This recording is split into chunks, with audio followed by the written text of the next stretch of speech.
Hello, everybody, and thank you for tuning in to the Liberty Report. With me today is Daniel McAdams. Daniel, good to see you. Good morning, sir. Very good. The North Koreans have celebrated the 4th of July by telling us that they have an ICBM, which is questionable. How good is it? Is it really something that we should be super concerned about or a little bit concerned about? The other thing is so far, I haven't heard or seen, nobody's claiming that they have about 6 nukes made or 1 nuke made. You know, we don't even talk about that. But nevertheless, it's an urgent thing, and they have to do something about it. We have to have a position. And of course, does our position coincide with the South Koreans? Maybe the South Koreans have a position. They have most at stake there. You know, Seoul is, what, 35, 40 miles from the border, so they're very, very vulnerable. And yet right now, we're seeing signs that they're not exactly with what we want to do. You know, I saw one discussion. Well, our options are we can do decapitation, just take out UN. We can bomb all the sites, you know, and that'll settle anything. Or we can really put sanctions on there because they depend on us so much. You know, they need IMF and all this. Put sanctions on them. So those are the things being discussed. But I think one thing that I wanted to do this program on is to suggest to our government and to people who are listening, to anybody interested, is maybe we should at least have some respect and concern for what's going on in the minds of the people who run South Korea. Yeah, that makes absolute sense, you know, and I think this new level of tension, just when you think it can't ratchet up, it does. A lot of it comes about because of Trump's tweetaholism. You know, he's tweeting constantly. He tweeted, you know, not too long ago that, you know, we will not allow North Korea to get an ICBM capability. And perhaps they did, as you point out, we're not sure. Possibly it could have reached Alaska. And so by tweeting this way, he backs himself into a corner to where his only response, you know, he's going to be put into a corner where he has to have some sort of a military response, which would be catastrophic. Whereas if his first impulse had been more diplomacy rather than bluster, you know, we probably wouldn't be at this level of tension. You know, in a way, it reminds me of the red line of Obama. The red line is gas, and then there's gas, and then they do something, and then they discover, well, maybe he didn't really, you know, do the gas. So here he draws a red line, ICBM. But is the ICBM, you know, exactly what people visualize? Something that is very accurate and really is going to, you know, bring devastation to the neighborhood or to us? And all of a sudden, you know, the answers are, well, no. Maybe there's a method to his madness, and I think there is a method to his madness because I think he understands us, our administrations, our tough guy policy, and yet most of the time our tough policy backfires on us, whether it was the Korean War, the Vietnam War, what we did in the Middle East. But one thing that they might be looking at is the fact that if a dictator, you know, is on the verge of having a nuclear weapon, and then they say, well, we're not going to do it if you're nice to us, and they come around, and Gaddafi and you know, the Saddam Hussein, these countries came along, and then they were taken out. So I would think that maybe he's not as illogical as some people think he is. Well, it's an interesting comparison you make with the red line in Syria, because the same question could be asked for both scenarios, which is why. First, in the case of Syria, why would Assad gas a couple of people when he's got a big war to fight? Doesn't make any sense. Why wouldn't Kim Jong-un develop nuclear weapons? Because everyone he's seen that's given them up has gotten overthrown. It's a matter of survival. So we're giving them perverse incentives to do things that we say that we don't want them to do. You know, coming up with an easy answer under this situation is not easy because there's a lot of ramification. In medicine, it was much easier to think of the cause, what caused this problem, and deal with it and maybe prevent something later on or deal with it once you know the cause. But we don't have that choice. We have to deal with this, and the South Koreans do. But if you're looking for, overall long-term policy, you'd have to say, Mr. Truman, what did you have in mind? Yeah. Here we are just a couple years out of World War II. We set up this United Nations, and all of a sudden, without a congressional vote, we go into this war where 35,000 American troops are killed. And then we end up with a stalemate, and we end up with a problem there that existed.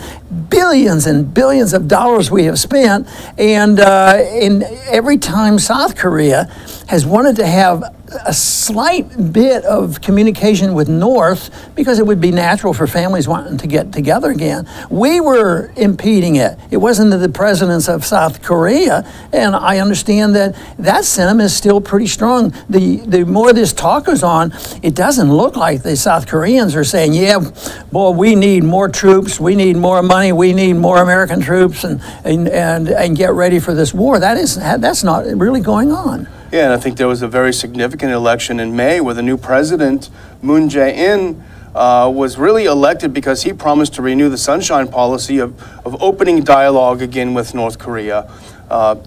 He got in office, he suspended the deployment of the U.S. THAAD missiles, which is a big sign.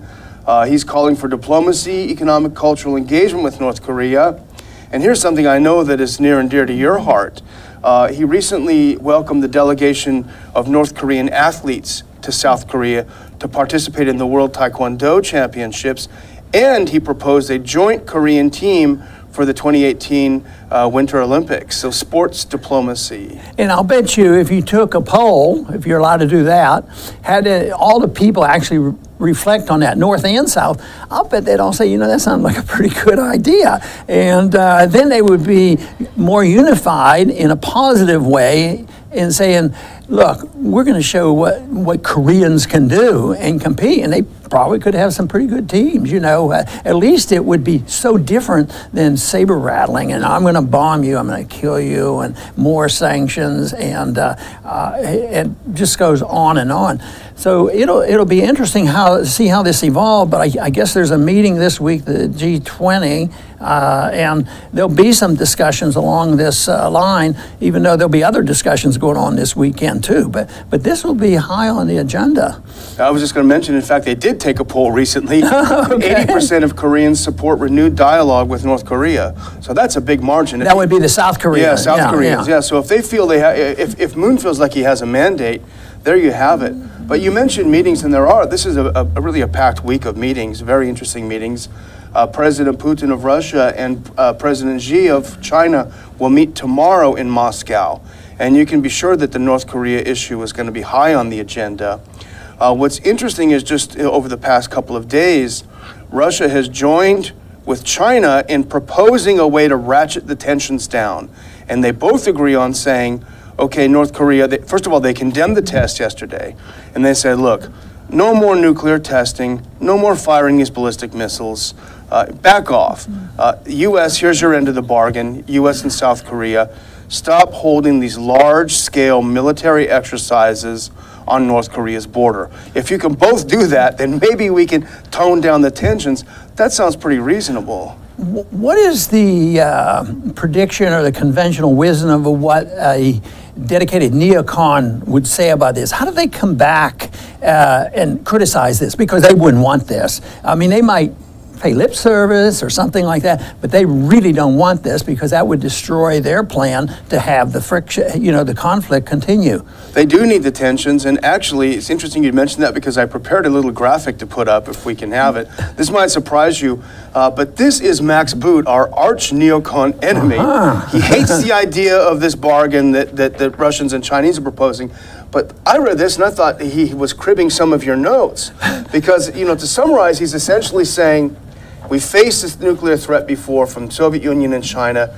Mao and Stalin were far crazier than Kim Jong-un is.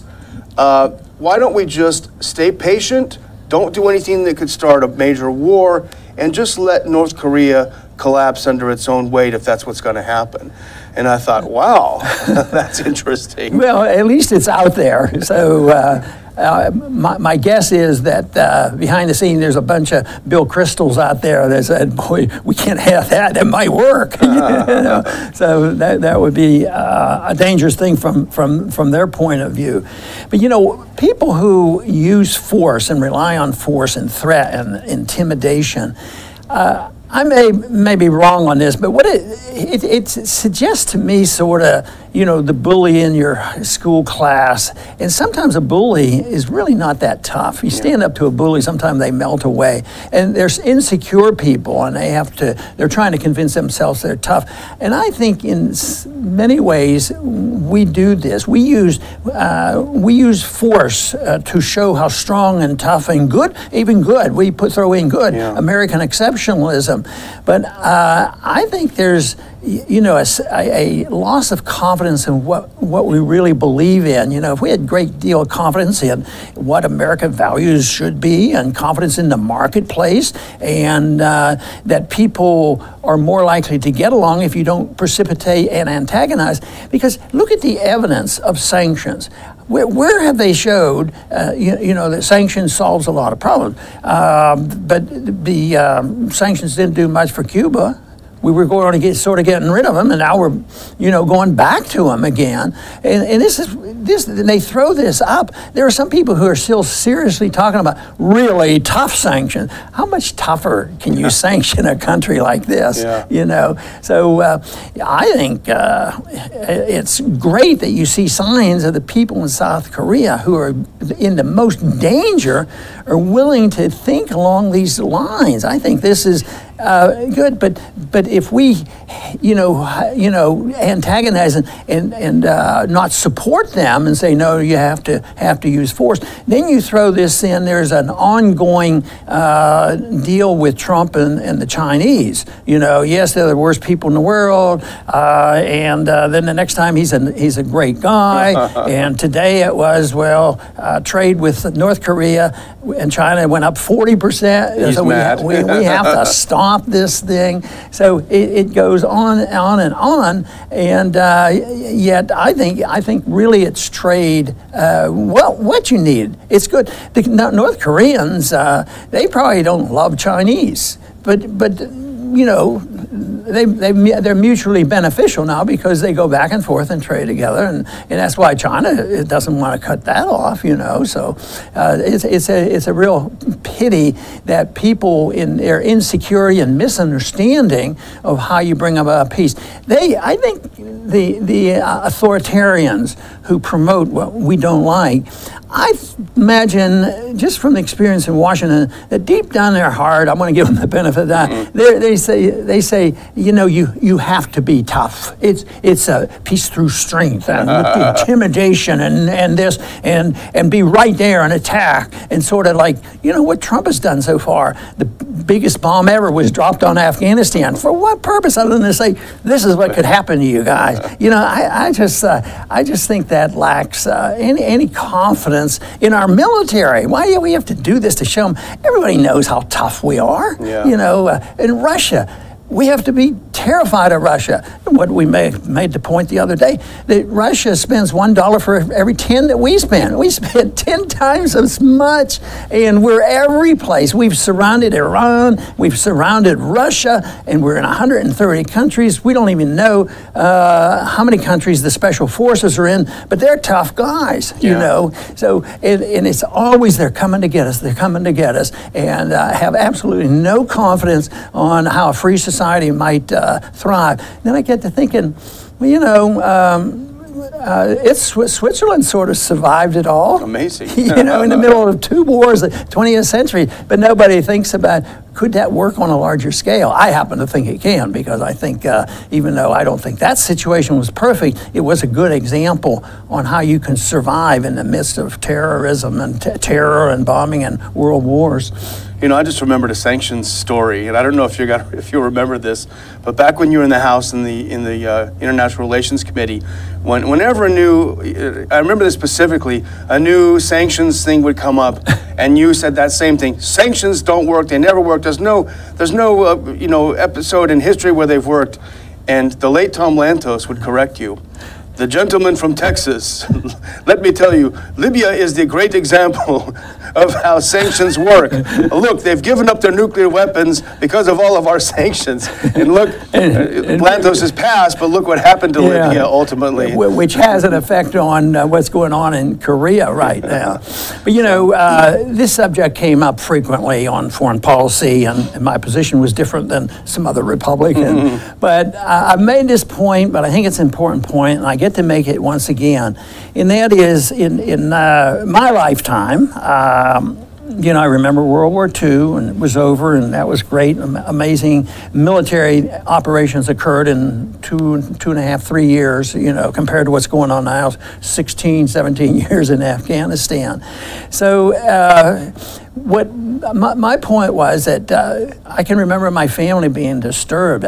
Another war, when Korea War, that was barely 5 years. And here they were going into war, and there was not a lot of yelling and screaming about, well, is there going to be a declaration of war? No, nothing like that. But there were essentially 35,000 Americans lost their lives. And then that went into a stalemate, and we divided up, permanent division. Then in Vietnam comes up. Here goes another war. And I had worried or been concerned that there would be one day I'd be drafted. And sure enough, I was drafted at an older age than average because I was a doctor, and they could do that. So we lost 60,000 Americans, but we had to sort of turn tail and run, which was humiliating, which was horrible, and yet it ended.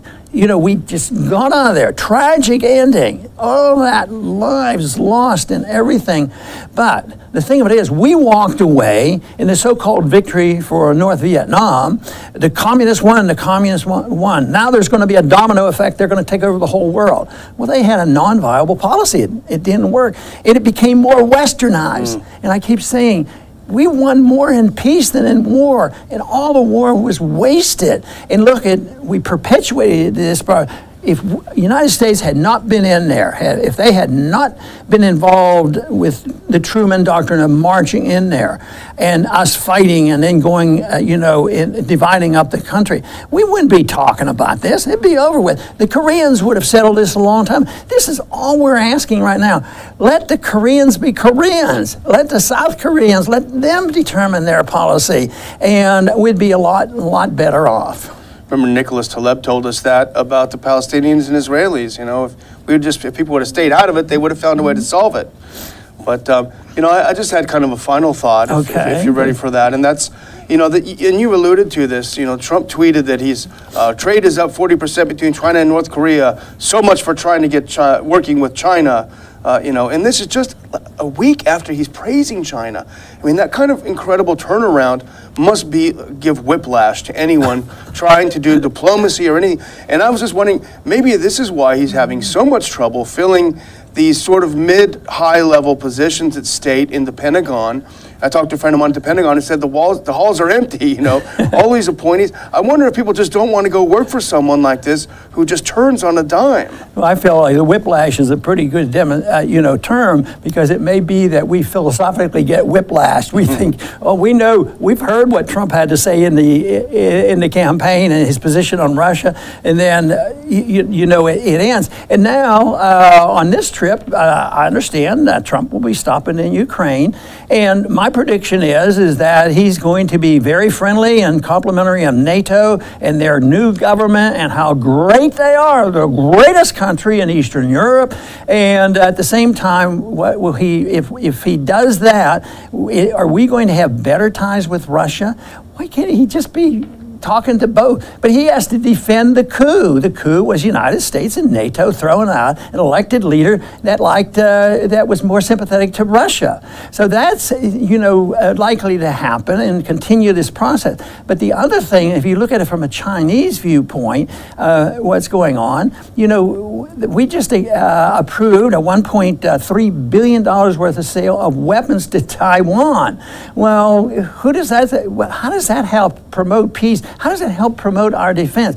all it promotes are the pocketbook of the military-industrial complex. That's who benefits from this. And this is the reason why it should be so attractive to the American people and to people of the world to have policies of minding our own business, let people be their own selves, and let them, if there are problems on border disputes, then let them take care of it. But when outsiders come in, and just think of the Middle East, how long has it been since the Westerners, Europeans and Americans, have been involved in the Middle East? For a long, long time. And it's time we change our position, because right now it looks like there's still a lot of weapons out there, and they're always looking for another excuse to build more weapons. So I'd like to give them an excuse for building a lot less. Take all that money that's going into war and killing and the militarization of the world and spend it on something much better, maybe peace and prosperity. That should be our goal. I want to thank everybody for tuning in today to the Liberty Report. Please come back soon.